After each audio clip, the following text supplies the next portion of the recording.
Hey, everybody, welcome to Behind the Headlines. I'm Lee Camp. Thanks for joining me. I have a very exciting guest today. I'm sorry we were going to bring it to you yesterday, but we had some issues. So we're bringing it to you today. None other than the former Green Party vice presidential candidate, Ajamu Baraka, but he's also, a long-standing political activist and spokesperson for the Black Alliance for Peace. And I don't know about you, but I voted for him when he was running with Jill Stein. And anyway, a great man, incredibly intelligent on all of these issues. And so I'm excited to speak to him right now. Please, by the way, throw your comments in there. We'll try and highlight some of them, and click thumbs up and click subscribe and all that good stuff. Share this with folks. And anyway, let's get into it. Please welcome Ajamu Baraka. Hello. Hey Lee, good to be here. It's been a while, but I'm glad to be back. Yeah, thank you so much for taking the time. It's always a real pleasure to speak to you. So I like to start with some good news. Well, we'll get your opinion on whether there's good news in this. The question is the global South on the rise? I mean, there's so many stories to point to. We've got Lula has just returned, or returned to power in Brazil, but also he went on a trip to China and met with President Xi, where they have announced that they will begin trading in their own currencies as opposed to U.S. dollars.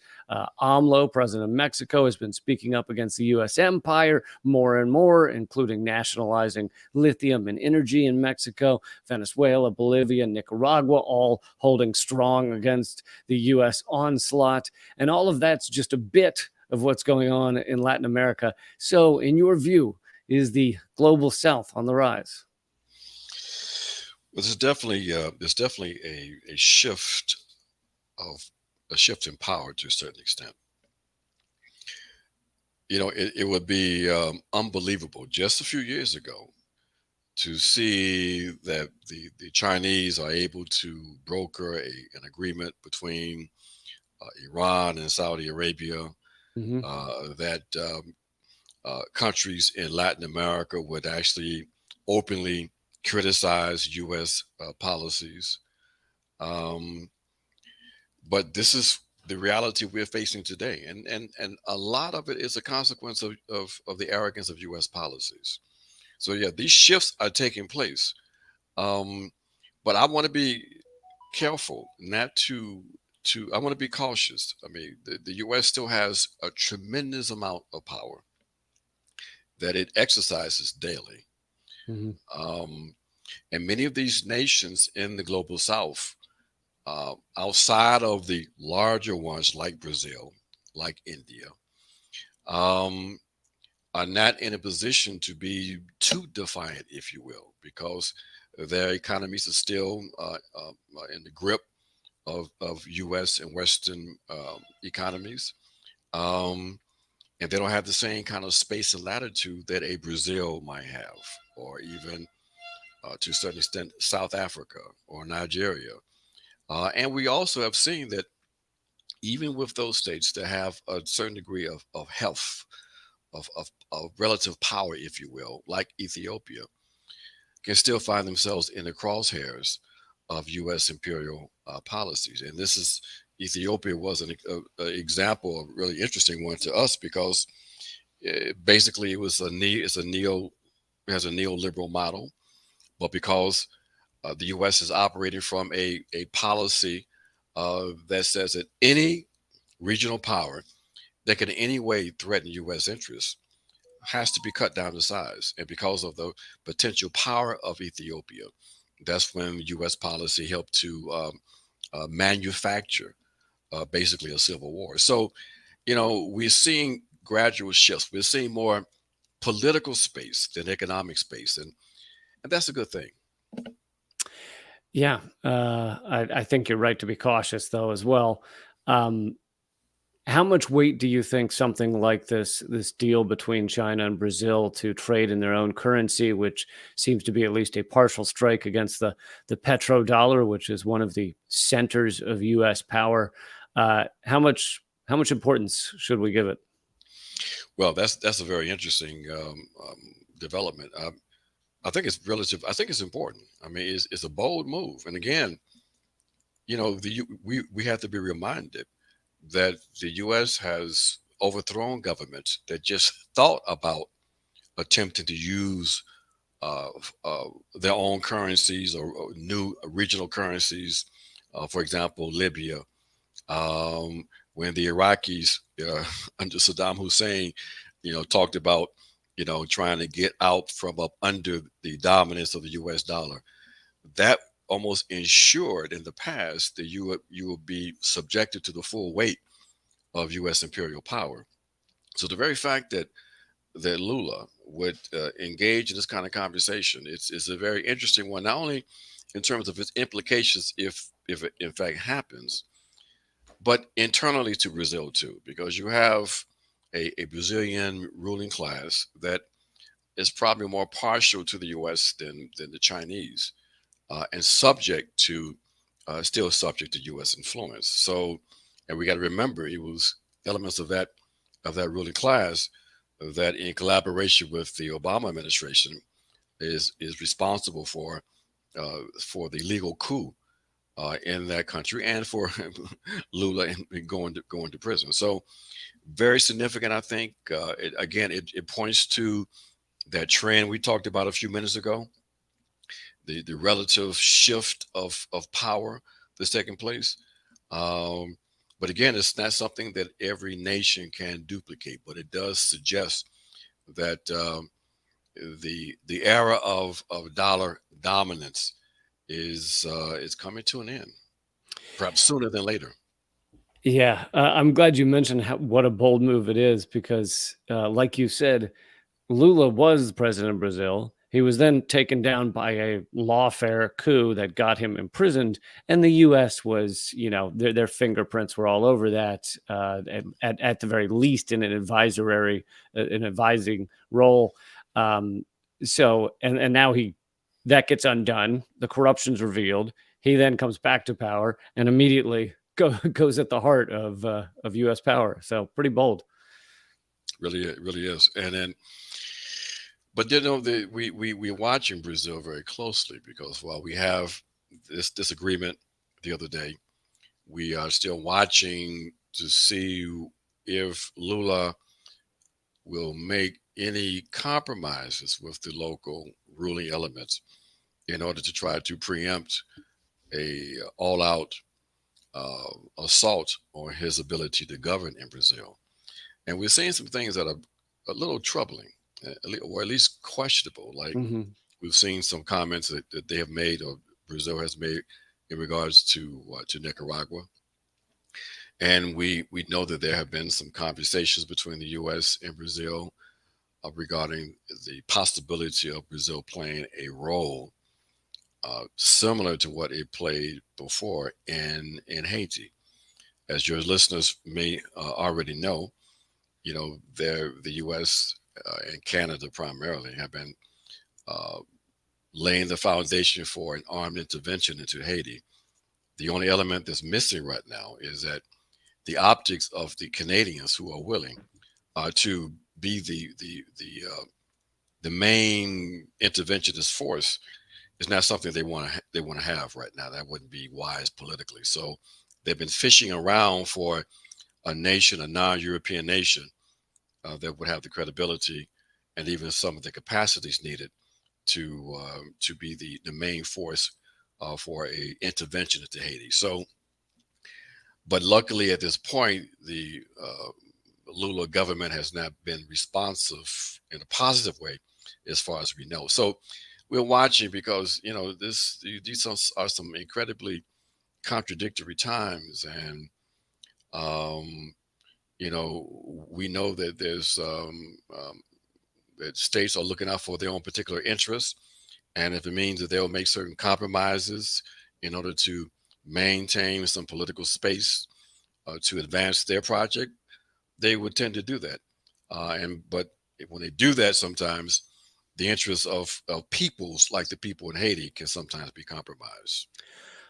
What? Yeah, and Canada was heavily involved in past assaults on Haiti, such as the kidnap of their democratically elected president, Jean Bertrand Aristide, um, involved Canada and the U.S. What is the U.S. interest in Haiti? Is it just the threat of the good example, simply because was the first and one of the only countries to be founded by essentially a slave revolution that took over the country for their own, and the U.S. has never forgiven that, or is it far deeper? Well, no, it's a strategic objective, strategic location. There's an island off the coast of Haiti that sits in a strategic uh, space that is adjacent to not adjacent, but is part of the path toward the Panama Canal. There's significant U.S. and Western investment in terms of low income textile industries. There is uh, uh, the rumors of these various deposits of lithium, oil, um, and you have a population of over 11 million people that are there to be exploited in terms of incredibly cheap labor here in the West. A lot of the cheap labor that's exploited right now is still being exploited in Asia. But here you have cheap labor that's there for the taking there in Haiti.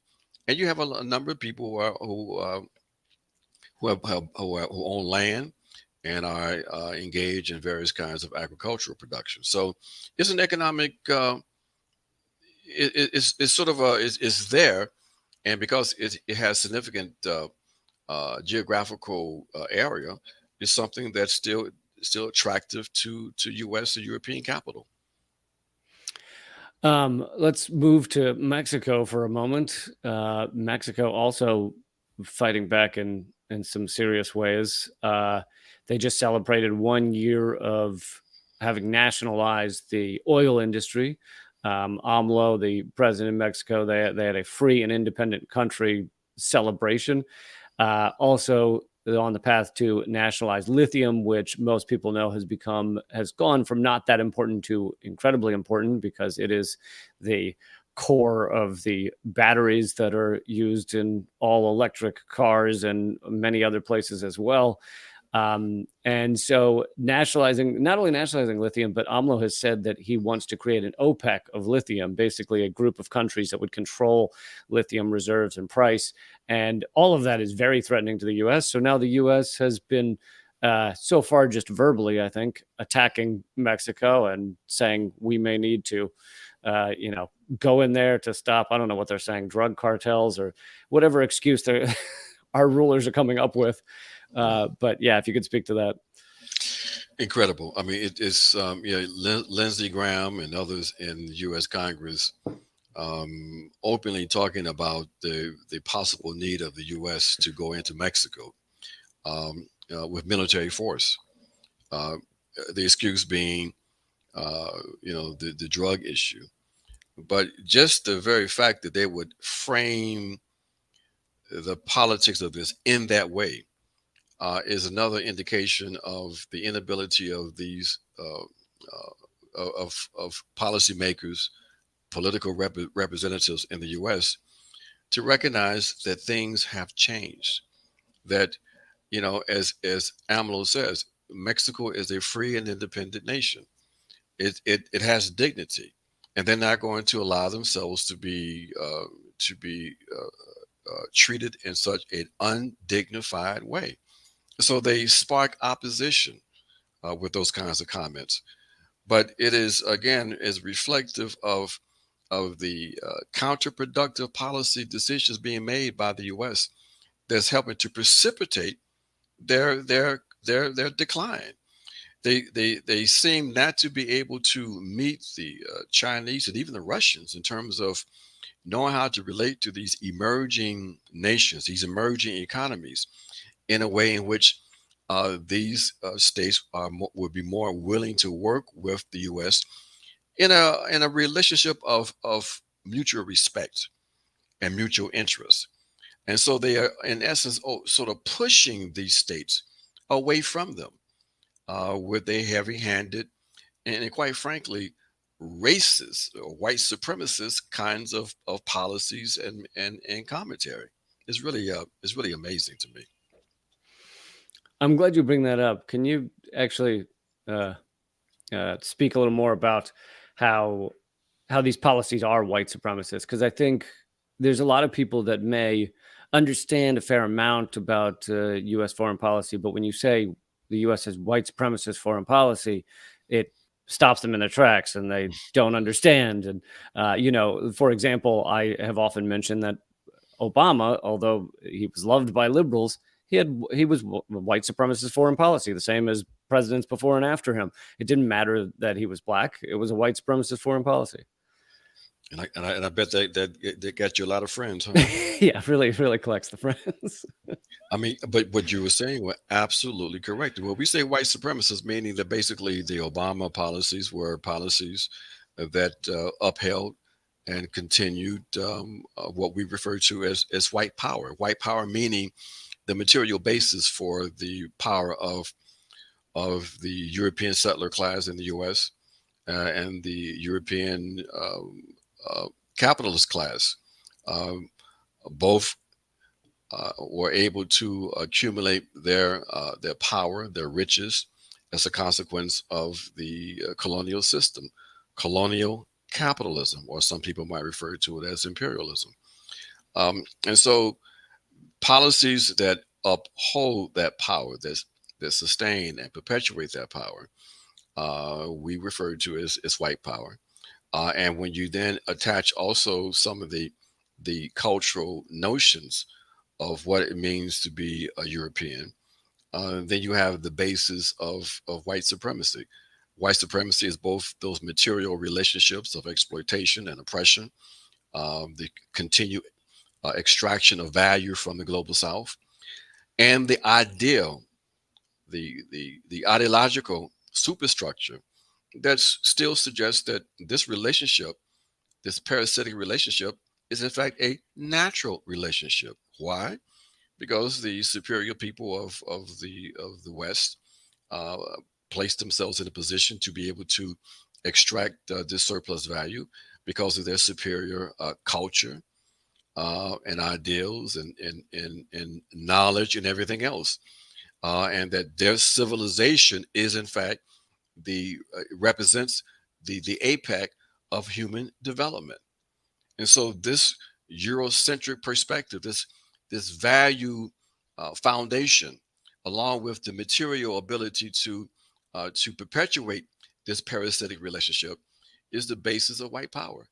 And we argue that we're not going to be able to change this world until we begin to address these notions of white supremacy in all of its complexity. That's why we make a distinction between so-called racism and white supremacist ideology. As you said correctly, that Barack Obama, we consider to be one of the most effective white supremacists in the last 70 years. And so for us, the incorporation of white supremacist ideology, the white supremacist worldview, values cannot be reduced to so-called race. Okay, and that's important to note because the whole anti-racism thing gets confused because people associate racist behavior and racist ideals with these simple and easy and simplistic, you know, stereotypes. Donald Trump's a racist. Of course, he's a white supremacist and a racist. Okay, you know, but that becomes a model for how you understand white supremacy. No, so we get diverted and confused by these stereotypes. And you have people like Joe Biden, who's as much a white supremacist, or maybe even more than Donald Trump. And I would argue, and I've argued this, that for me, the new head, the co-coordinators of the White Lives Matter More movement today is Joe Biden and Zelensky. This whole notion of the way that Zelensky talks about, they talk about the Europeanness that has to be supported, and this whole notion of the collective West, the Atlantic Alliance. What are they saying, folks? Underneath that, they're making an argument for a white supremacist united front against who? Against the rest of us. Okay. And so this has to be unpackaged and stripped away. Its legitimacy. It has to be the way it obscures what's really in play has to be stripped away, because if what is not stripped away, then you have well-meaning Europeans providing support to their ruling class, as this ruling class is engaged in some of the most horrific, barbaric behavior across the planet in the name of bringing civilization, saving the natives from their own, dictators and all that. This whole appeal to white saviorism that's at the Mhm. centerpiece of humanitarian intervention. You know, we can't move politics in a revolutionary or radical direction until we deal with that kind of book. Can I cuss on this one? You can Gus. Yeah, go for it. Until we deal with that kind of bullshit, because basically it's confusing and dividing us.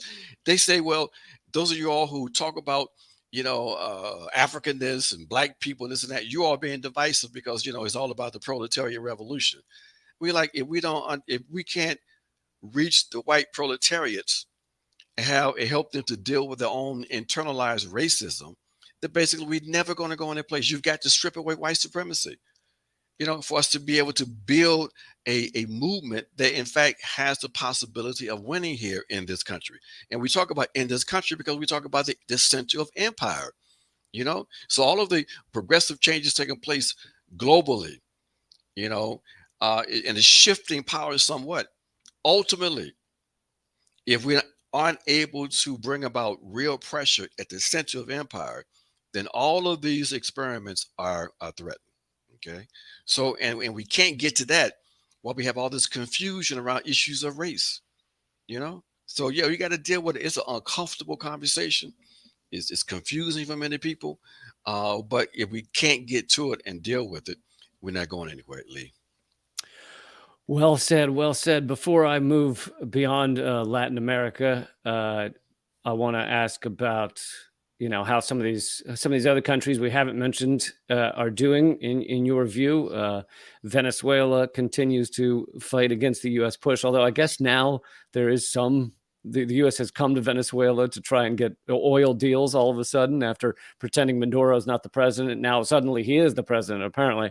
Um, but Venezuela, Nicaragua, which every once in a while the U.S. ruling elite will turn their ire and their anger against Nicaragua here and there. Cuba's another one where every once in a while they will re-up the propaganda against Cuba. Anyway, I didn't know if you want to touch on any of those before we move outside of Latin America. No, let's deal with Latin America for a minute, because it's very important. You're right. We have to look at those states that are involved in their own attempt to build a project, an alternative project to the dominance of the neoliberal model. And we think it's important that we turn our attention and keep our attention, because we find some of the most advanced experiments taking place right now in Latin America, and they have to be protected. Whatever one sees in terms of any internal contradictions in those nations, we have to understand again and look at the world in terms of it as a one global unity, and that the unity thing that brings all of us together is us is the reality that we're still subordinate to this global colonial capitalist system. Okay, so any move away from that power center by various nations, to me, is progressive. Okay, it helps to make that shift of power away from these maniacs who are making policy in the West. So Venezuela, Nicaragua, the continuation of Cuba, the struggles, the attempts in Bolivia, the struggles taking place in Peru, Argentina, even this individual in Chile who I don't like. Even still, they have to be protected to a certain extent. Okay, so these are places where people are in motion.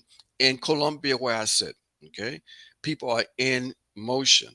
Okay, so whatever those contradictions they have in their societies, I have enough confidence they can deal with those.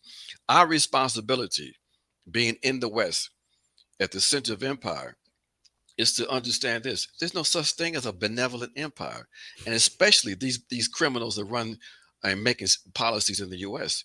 So the very fact, this is how we used to think about it, and 'cause I'm a very simplistic thinker. Okay, so I don't know when about when that. when the U.S. would find, well, when the U.S. would put a nation in their crosshairs, that automatically said to me they must be doing something good. Right. Exactly. But today, Lee, we got people like who find themselves on the same side of U.S. imperial policy, time and time. They repeat this process, and they don't seem to understand this must be something in your analysis. How can you find yourself on the same side of the U.S.? You know, because they have this kind of this notion of I guess a benevolent empire, and this notion of white supremacy. The white saviorism and all of this kind of stuff. So no, we have to look at Latin America. That's one reason why, for example, the Black Alliance of Peace, we, in collaboration with partners across the region, we are launching on April the 4th, the popular component of the campaign to make our region, the Americas, a zone of peace.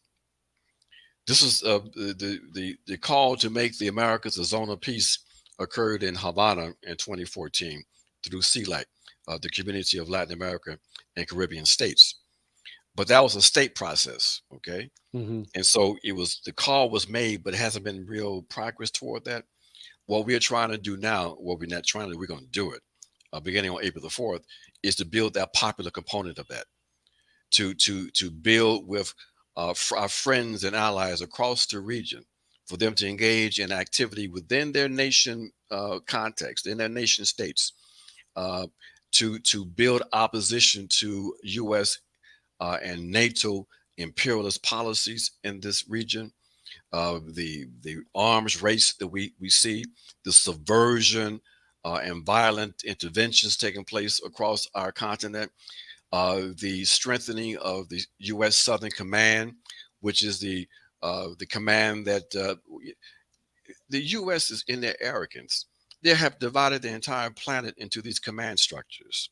Okay, and so Hmm. we have in the South the U.S. Southern Command, and even the head of this command, and everybody, progressive because there's a woman criminal who's running the Southern Command. She openly talks about why the U.S. has an interest in Latin America. She talks about the fact that it has 32% of all the fresh water on the planet. Oh, right. It was a Pentagon member, right? Yeah. Yes, Yeah. yes, and the lithium and all of that. Open. They just open with their stuff, Lee. Yeah. They just like say, "Hey, we Yeah. gangsters, we gonna take it, and Yeah. what y'all can't do shit about it." They said the quiet part loud. So yeah, we're gonna raise this issue, Lee. We're gonna build this campaign, because we have to protect these nations, and we want to do this. We want people in the North to understand you part of the Americas. Okay, we want to build an American-wide consciousness. You know, don't allow these criminals in the North to take advantage of our peoples in the South. Okay.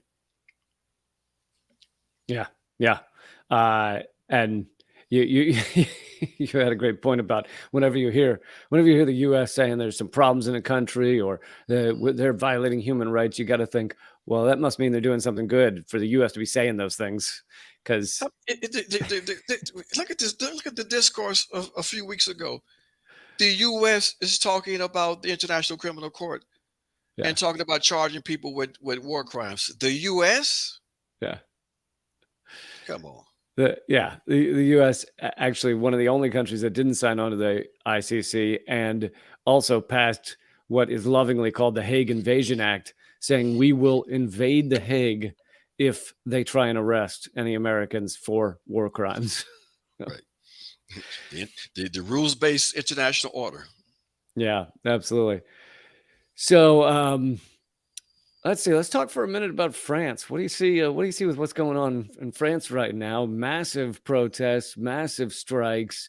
There's just a lot of, maybe not in terms of the strikes and the protests, but in terms of what France is trying to do. Very similar to the United States, you have a incredibly wealthy ruling elite that is trying to make average workers work harder and harder and harder and extract just a little more of their blood, sweat, and tears, just a little more of their life force out of them.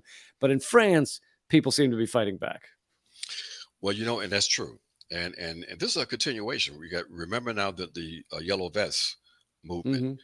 Mm-hmm. Um, but what we see that's very interesting with this current iteration of the rebellion is, I would argue, something similar to what we had with the so-called George Floyd rebellion. That is this: what put people in the streets was the resistance to this the policies to increase the age of retirement to 64. Okay. Mm-hmm. Now, the very fact that we were able to keep it at 62 is really amazing, but it's just a reflection of some of the politics in Europe and other factors we don't need to go into right now. But what's happening is this, and what's not being covered, because this is not even being covered that much in the Western press, if you think about it. It's just, you can't ignore it. But what's happening is there's also a pivot away from just the issue and the target on the pension to a more critical analysis, more critical stance on France's neoliberal policies in general, one. And secondly, the growing opposition to this proxy war in Ukraine. Mm-hmm. The chants are opposed to NATO and opposed to the war in Ukraine. And they are downplaying that in the coverage, the little coverage that we do get in the West. So there's this subtle pivot now taking place that's broadening out the rebellion, broadening out the struggle beyond just pension reform. Now, what's the connection with George Floyd? Well, I would argue this: what the thing that put people in the street was their outrage at this videotape. Another African person murdered before our eyes, and people of good conscience, like, we're tired of this. We're gonna come out, and they went to the streets. Okay, Mm-hmm. but I argue that part of that solidarity that we saw, amazing solidarity across the country, was also connected to other sort of subconscious elements, and that is a recognition that in very many ways, that knee that we saw applied to George Floyd's neck was also a knee that many people felt were being applied to their necks. You had the Colvin situation and the reality and people being reminded of how vulnerable they were in terms of their lack of health care. You know, you had people who were losing their jobs. You had people who were beginning to understand that there was something rotten with how this system is organized economically. And so there was the beginnings of a percolation of resistance that was going to go beyond just the issue of so-called racial justice, because I don't even know what that means, toward something that was more focused on the possibility of radical change. And that is exactly why you had the intervention by the corporations. They did two things, which was slick.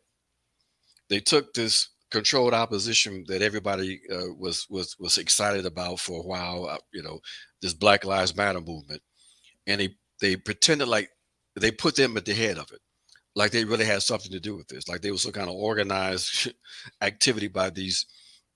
You mean you're talking about corporations with their BLM logos and stuff? Yeah. Well, I'm coming to that. So first they tried to pretend like Black Lives Matter was at the head of it. Then they flooded Black Lives Matter and the NAACP with all this money. Okay. And then thirdly, they launched this mid-June. They launched this what's that bullshit? The defund the police. Mm-hmm. A week before, there's going to be a massive campaign for community control of the police.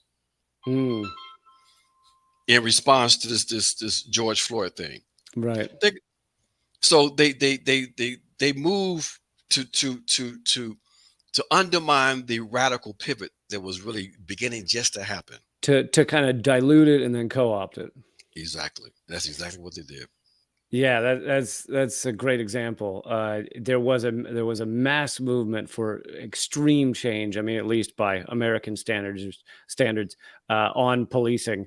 I didn't know about that plan for the call for community policing, but it then became defund the police, which then became, well, partially defund the police, which then became, we're going to move a couple $1,000s or here or there, which then became absolutely nothing. It became basically a policy struggle. It defund the police.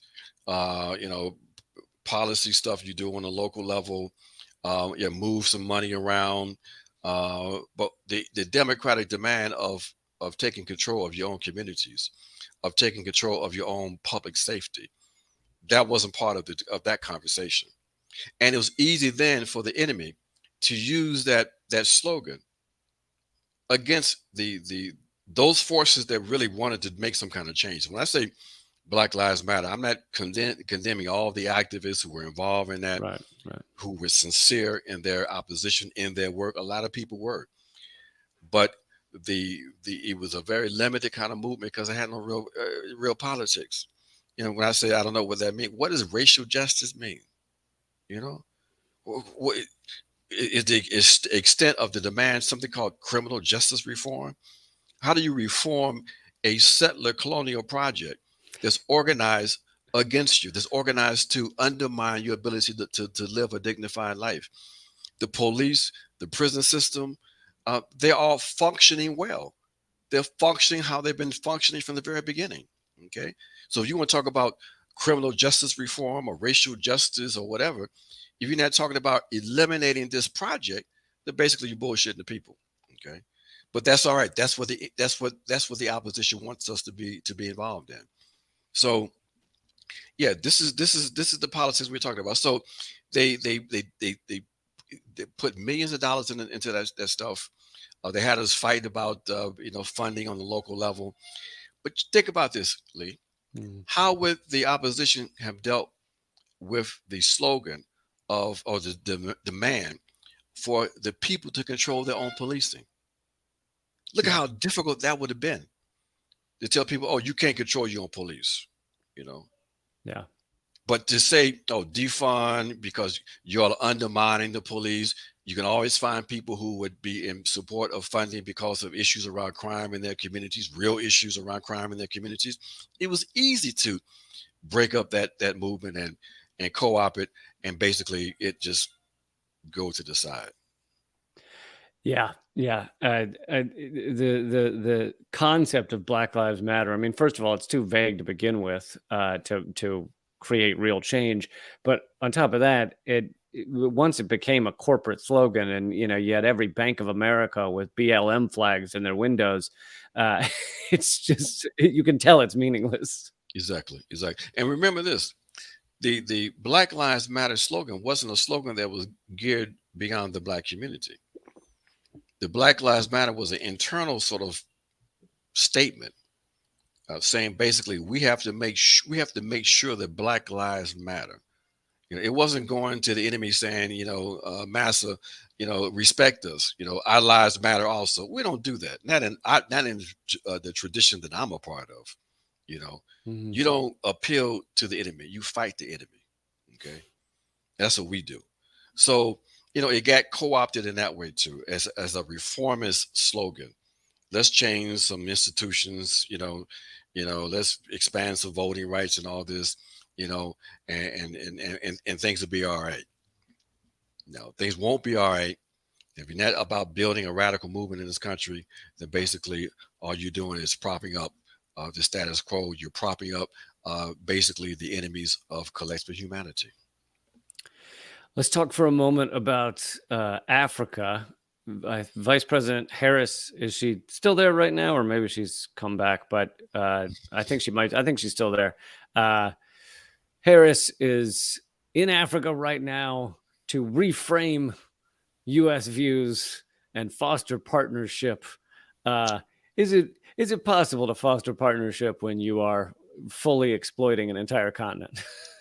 Not only that, but when you insult an entire continent, when the U.S. Congress, they didn't pass it, but when they raised this this issue, when they raised the possibility of passing legislation, the Malign Russia Influence Act in Africa, that said basically that they're going to force African nations to basically make a decision, the same decision that George Bush said, either you with us or you against us Yeah. on Russia. And and Africans, nations that could say something, like the South Africans and Nigerians and others, were like, what is this? We have a right to national sovereignty. We have a right to determine our friends and our enemies. Okay. And so when you have that kind of mindset that will even attempt to pass that kind of legislation, and then when you call folks to DC for their so-called Africa summit, a summit that we characterize as Uncle Sam talks to Uncle Tom. Uh, that that and before you get there, the 2 days before you bring all the so-called leaders to DC, you slap additional sanctions on the son of the president in Zimbabwe, basically saying, and if y'all don't cooperate with us, this is what you'll get. Okay, everybody sees that. And so Hmm. you have the Russians and the Chinese saying, look, we're gonna work with you and deal with you in a different kind of way. We're going to at least pretend to have respect for you. Okay. We're going to invest real resources into your economies. It's very difficult for the Harris administration, for the Biden administration, to come behind that, especially if you're not bringing a lot concrete. You just can't. I mean, you saw some of the headlines. Harris is on a charm offensive. You're gonna just bullshit the Africans, Right. and they're gonna be supporting you. Come on, these are many of them may be corrupt, but they still fairly sophisticated. You know, you got to come with something, and right now the U.S. has nothing to come with except AFRICOM, the U.S. Africa Command, Yep. and subversion. Okay, so we know what the U.S. is all about under Obama, when the US and NATO attacked the most prosperous state on the African continent, Libya, and completely destroyed that state and turned it now into a basket, a failed state, basically. Hmm. So Yeah. everybody understands what the real deal is on the African continent. So she has no hope. And if Obama can't flip you through soft power, there's no way that Harris, with no personality, can do that. Yeah. To bring things full circle, we invaded with NATO, invaded and destroyed Libya, turning it into a failed state immediately after, or in the same time period as Gaddafi was in talks with other African nations to begin their own currency that they'd be trading in rather than using US dollars, which is, as we started this interview, what China and Brazil just said they're going to be doing, is trading outside of US dollars. So the U.S. doesn't take very lightly to leaders saying they're going to go outside the petrodollar. Exactly. That's part of the thing that really precipitated that attack on Libya. He starts talking about the African dinar, the African common market, et cetera, et cetera. They were like, "Oh no, you got to go." And I'm glad you bring up AFRICOM. A lot of people, it gets near zero coverage in U.S. mainstream media, and but it is, we have, lily pads, as they call them. We have bases of some sort across the African continent. Mhm. There's bombings and attacks by U.S. forces that go on regularly, and even when that's not going on, the U.S. forces are helping train African forces to do the bidding of U.S. Empire at times, and so it's incredibly violent and important force to be discussed on the African continent, and instead zero coverage, just about. Look, the destruction of Libya is primarily responsible for the expansion, the the enhancement of the military capacities of various jihadist groups across the northern part and western part of the African continent. When the ambassador Stevens and others were murdered in Libya, and you heard people talk about the rat trail. Was it a rat trail? I can't. When they were funneling Libyan arms from Libya to where? To Syria. Okay. But those arms are also being trafficked across the northern part of the African continent. It helped to destabilize the entire continent. Okay. So you have destabilization, and then you have the U.S. not able to make a stronger argument for more U.S. intervention to help bring about stability. You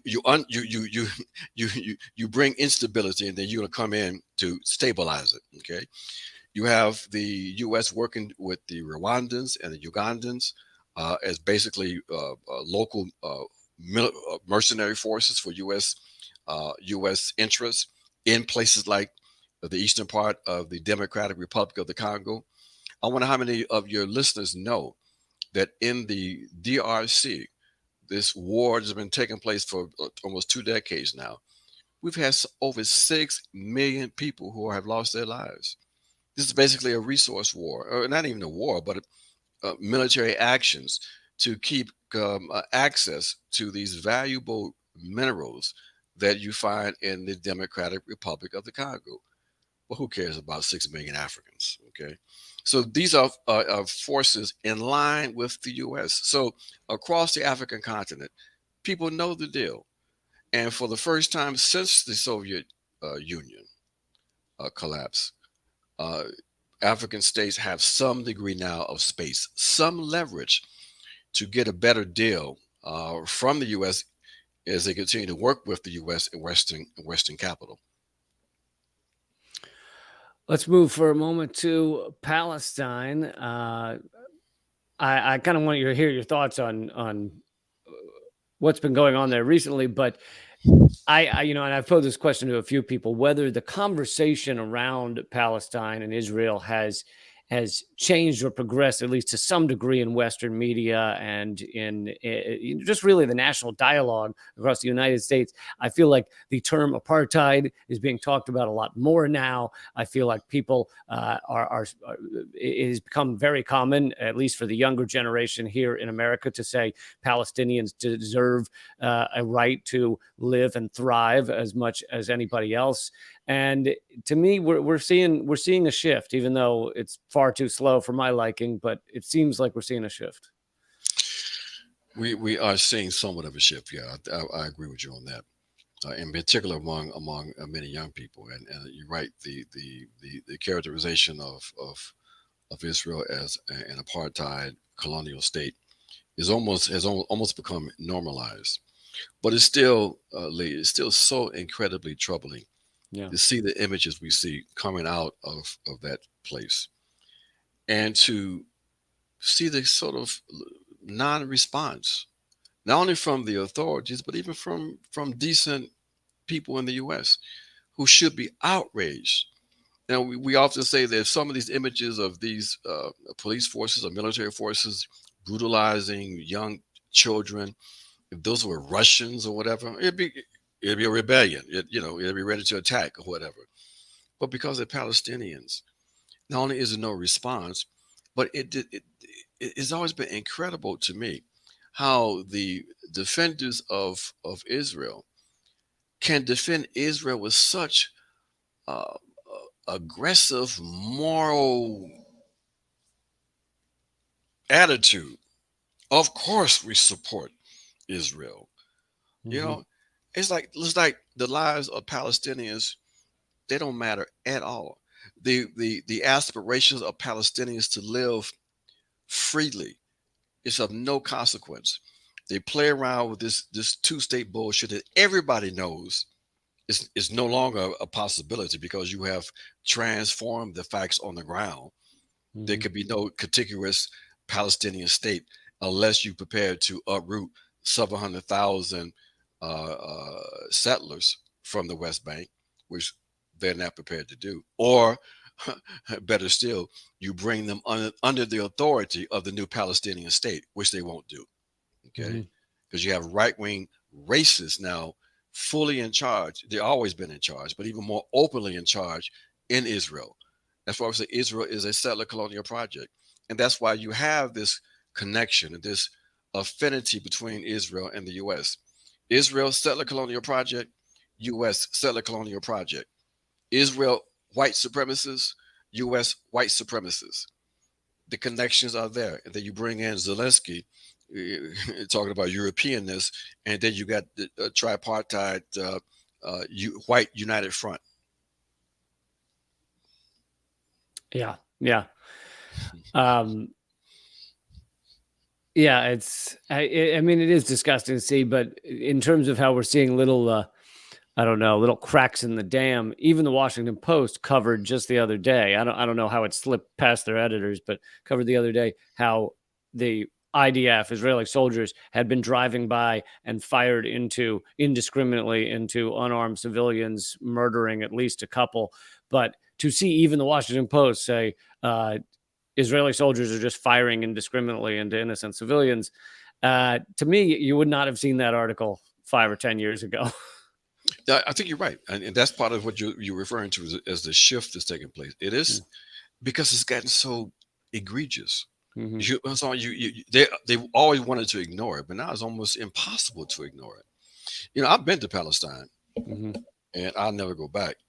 But I couldn't wait to get out of there because it was the most horrific experience of my life, and I've been in war zones and everything else.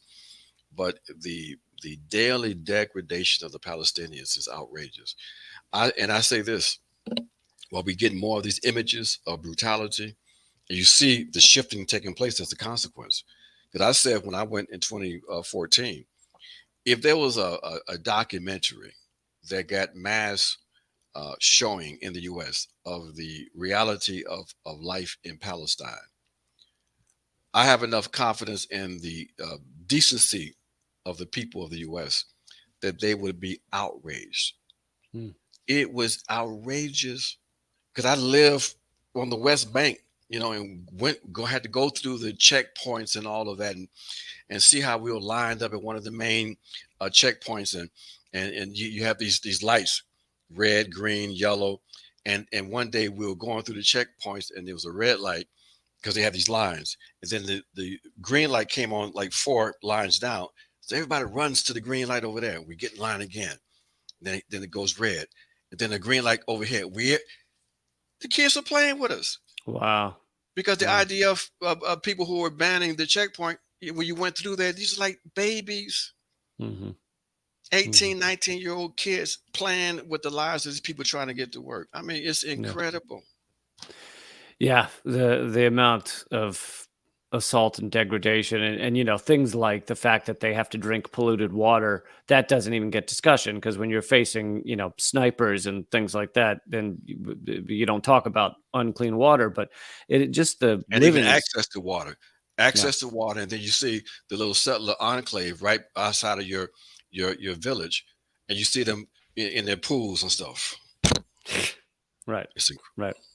And there's other areas where, because the settlers live above the area where the Palestinians live, they'll have metal, fencing to stop them from throwing garbage down on the Palestinians, which then collects on those fencings, so that for many of these people, their daily outside time that they are outside, the sky is garbage. Above them is nothing but garbage. It's in unbelievable. Hebron. It's the market is like that. You have the fencing on top and people throwing stuff down. Everybody's balcony has to be enclosed in Hebron, all the Palestinians, because people, the settlers come by and they throw stuff, they throw rocks at you. I mean, it was Hebron was Hebron. It was that was out. That was a vicious place. Yeah. I want to, it's not exactly far removed from what we're talking about, but I want to wrap up this hour with your thoughts on 20 years since the invasion of Iraq. I read a interesting article. Here, I'll show it on the screen here, with the thesis that multipolarity was triggered by the 2003 U.S. invasion of Iraq. In that, yes, it took a while, but perhaps it was the final signal to the rest of the world that the U.S. Was, at least at that time, unstoppable and willing to destroy nations of millions and millions of people and kill millions in the process to have their way. perhaps it spawned, perhaps it lit a fire that is now we're now seeing the results of. But anyway, besides just that point, I want to hear your thoughts on 20 years since the invasion of Iraq. Well, I hope you can get the link and share with your listeners. I wrote a piece on that also in the Black Agenda report, Okay. where I said that basically the invasion of Iraq 20 years ago and the U.S. NATO invasion of Iraq, of Libya 12 years ago. One was March 19th, the other one was March 22nd or 8th. Anyway, those two dates are like next to each other. Okay, I said that marked that affirmed to all of us that the U.S. is the greatest threat to peace and the greatest threat to collective humanity on the planet. So this 2003 was important, but while people may have recognized that there had to be a break on U.S. power in 2003, who was able to do that? Okay, no one. The Chinese were basically still pursuing their plan for economic development by basically being a place for low wage labor. The Russians weren't in a position to oppose the U.S. not that effectively. They had to a few years later. They didn't want to in Syria. But it became obvious though that these people who were making policies were in fact maniacs. They had this illusion that they can fight two simultaneous wars. That's why they were fighting both Iraq and Afghanistan. So they had to go through this process themselves of being humiliated by losing both of those conflicts. But yeah, it became obvious to all of us that unless there is a countervailing power to U.S. and Western power, we are all in trouble. And that's where we are today. That we can't make this natural transition to a multipolar a world when the U.S. is committed to using military force to support its hegemonic position. That's why we have the conflict. That's why we have the proxy war in Ukraine. That's why we have people being prepared to engage in a conflict they can't win with the Chinese. It is irrational. But you have irrational amateurs making U.S. policies right now under that Biden administration. The same kind of amateurs making policy under the Obama administration.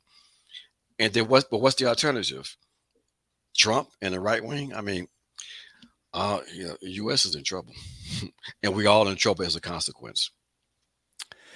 And this number has come up a couple of times. I know you were talking about the Congo where 6 million had died. The cost of war analysis came to the conclusion that over these past 20 years, 6 million people have died from the various U.S. wars on terror, including Iraq, Afghanistan, Syria, and others. So 6 million, that's 1 million directly, 5 million indirectly.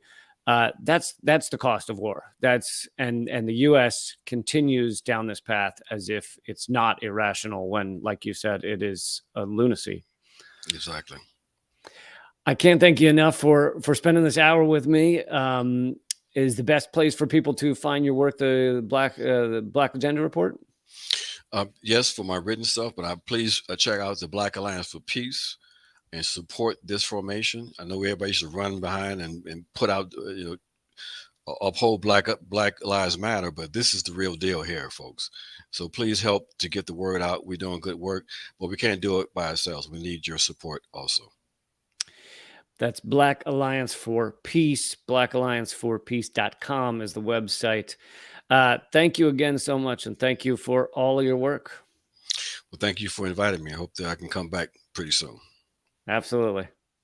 Okay, talk to you soon. All right.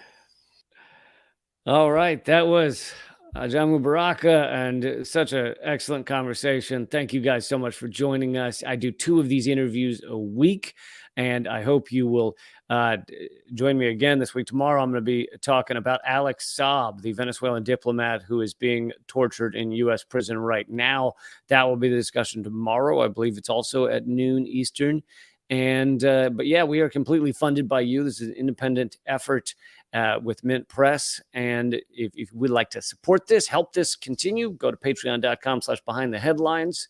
And there's a new episode of Most Censored News that has just come out.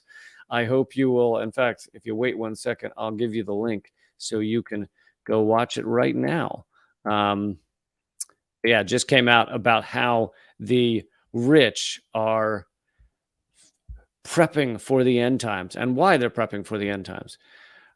All right. I just put the link in the comment thread, but if you can't get that, you can just go to youtube.com/behind the headlines and find it there, the new episode of the Most Censored News. Thanks a lot, everybody. Keep fighting.